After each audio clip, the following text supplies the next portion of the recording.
It's Anthony with Land Title. I wanted to bring you your first to know update for Boulder County.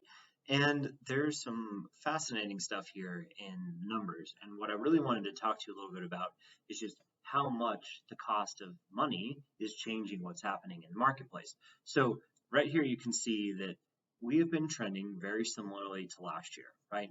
Big boom early on in the year.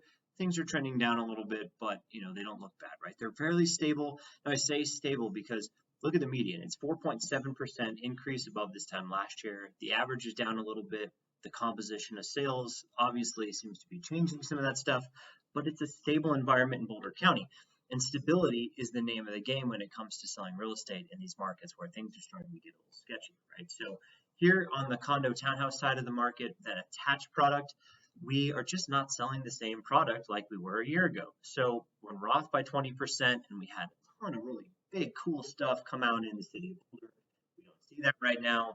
So we're just not comparing apples to apples there. The median is down by 9.5%. Again, large composition of sales changes. And I can tell you that because our average sales price is flat. It's super stable. In the condo townhouse market, it's been going up every single month, right? So we see month over month increases, and it's become stable, right? That's the name of the game. If you want to sell real estate to people when a down market is happening and they have cash, even in this market where that's the tough part, is finding people that can pay cash so they don't have to borrow as much money at 7.5%, 8.5% on investment properties, then you're going to find this. And you say, look, investors, the condo townhouse market is doing great. Look how well it's done this year. Now, is it right where it was last year? Yeah. We're basically identical to where we were a year ago in our price per square foot. But what that means is we have a resilient, stable market. Now, the part that we really need to know the most about to help our buyers and sellers really comes down to supply and demand, right? That basic economics of the situation. Look at this one. The active units are at 1,000. We've basically been at 1,000 since June, really even into that May territory where for the last 4 months, we've seen stable listings on the market. Now, largely due to the fact that new inventory coming to market slowed so dramatically from June to July, and then it's been stable in August and September. We have 500 new listings come on the market, and you flip over here to our pending numbers, and pendings have been slowly slipping in the fall like you would expect, but the under contracts are much slower, right? That buyer appetite is just not coming to market, and we expected it to stay fairly stable. We're below expectations right now compared to what I would say, because today interest rates hit 7.7%. So as interest rates have risen up and buyer demand gets suppressed because of that, less people are putting stuff under contract, and you just see this big void. So now, as we go into October, you're going to start to see that inventory finally rise, which I've been telling you for months is bound to happen if sellers would come to market like they would before. So the seasonality is looking very similar, but now buyer demand is even further suppressed with those higher interest rates coming to market.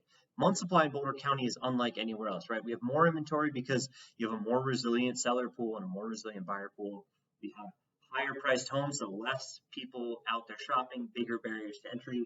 3.2 months of inventory is pretty high, but it's about a month higher than everything else around here, and it's largely due to cost, right? So we're very stable. We've been stable. You can still sell a home if you need to. If you're a buyer at the higher end of the market, you can absolutely take advantage of what's happening.